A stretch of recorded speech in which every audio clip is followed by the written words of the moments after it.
अस्सलाम वालेकुम। Next we have another very important question on limits. यहाँ पे हमारे पास जो क्वेश्चन है इसके अंदर भी हम लिमिट को डायरेक्टली पुट नहीं कर सकते, क्योंकि यहाँ पे अगर हम h को 0 पुट कर दें तो हमारा जो फंक्शन है ये अनडिफाइंड हो रहा है।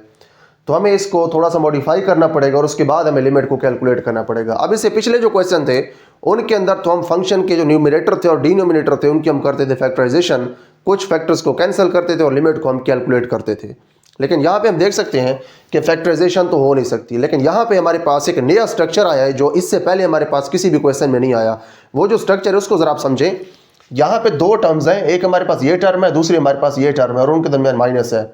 अब इस तरह की जो टर्म्स होती हैं वो डिफरेंट फॉर्म्स के अंदर हो सकती हैं। यहाँ पे आपके पास प्लस भी हो सकता है, माइनस भी हो सकता है, और उसके बाद ये जो स्क्वायर रूट है ये एक टर्म के ऊपर भी हो सकता है, दोनों के ऊपर भी स्क्वायर रूट्स हो सकते हैं, लेकिन दरमियान में प्लस या माइनस होना जरूरी है। दो टर्म्स होंगी, एक के ऊपर स्क्वायर रूट होगा या फिर दोनों के ऊपर स्क्वायर रूट होगा। जब इस तरह का आपके पास स्ट्रक्चर आ जाए, जैसे कि यहाँ पे हमारे पास ये स्ट्रक्चर मौजूद है, तो उसके बाद आपने इन दोनों टर्म्स के दरमियान वाला जो साइन है इसको चेंज करना होता है और जो रिजल्टेंट टर्म होती है उसको आपने न्यूमरेटर और डिनोमिनेटर के साथ मल्टीप्लाई करवा देना होता है। यानी कि फंक्शन एज इट इज तो ऐसे ही रहना है। अगर आप इस साइन को चेंज करें तो यहाँ पे आपके पास प्लस आएगा, तो उसके रिजल्ट में आपको जो टर्म मिलेगी उसको आपने यहाँ पे भी मल्टीप्लाई करवा देना और डिनोमिनेटर के साथ भी मल्टीप्लाई करवा देना है। तो उसके बाद आपने अपने क्वेश्चन को आगे प्रोसीड करना है। ये वाली जो टर्म है ये न्यूमरेटर में भी हो सकती है, जैसे कि यहाँ पे हमारे पास मौजूद है, और इस तरह की टर्म जो है वो डिनोमिनेटर के अंदर भी हो सकती है। अगर डिनोमिनेटर के अंदर होगी तो आपने फिर डिनोमिनेटर वाली इसी तरह की टर्म का ये वाला साइन चेंज करना होगा और उसको डिनोमिनेटर और न्यूमरेटर दोनों के साथ आपने मल्टीप्लाई करवाना होगा और उसके बाद आपने आगे प्रोसीड करना है। इस तरह के क्वेश्चंस को कैसे सॉल्व करना है हम इस क्वेश्चन के अंदर भी देखेंगे, और इससे अगले जो क्वेश्चंस हैं उनके अंदर भी इस तरह के स्ट्रक्चर्स हमारे पास आएंगे, उनको हम वहां पे भी इन डिटेल देख लेंगे। तो इसको हम यहाँ पे सॉल्व करते हैं। यहाँ पे हमारी जो लिमिट है इसे हम लिख सकते हैं, this is equal to limit h approaches to 0 9 plus h square root -3 divided by h।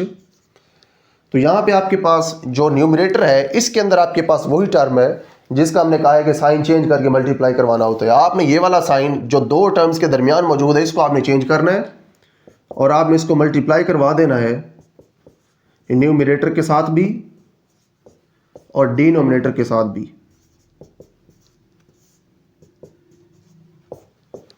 यहाँ पे आपके पास दो टर्म्स हैं, दोनों एक बार माइनस हो रही हैं और एक बार प्लस हो रही हैं।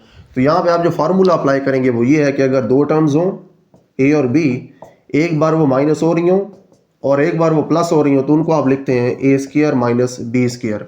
तो इनको भी हम ऐसे करेंगे, एक बार एक का स्क्वायर माइनस और उसके बाद दूसरी टर्म का square. This is equal to limit h approaches to 0, यहाँ पे होगा 9 प्लस h के स्क्वायर रूट का स्क्वायर -3 का square divided by h into 9 plus h square root +3। This is equal to limit h approaches to 0। ये जो square root है ये स्क्वायर के साथ खत्म हो जाएगा, तो यहाँ पे आ जाएगा 9 प्लस h, ये हो जाएगा 9 divided by h into square root of 9 plus h +3। ये दोनों 0 हो जाएंगे। This is equal to limit h approaches to 0, h divided by h into 9 plus h square root +3, h के साथ h डिवाइड हो जाएगा। Limit h approaches to 0 1/9 plus h का square root +3। अब आप इस लिमिट को पुट कर सकते हैं, h की जगह 0 पुट करें, 9 प्लस 0 स्क्वायर रूट +3।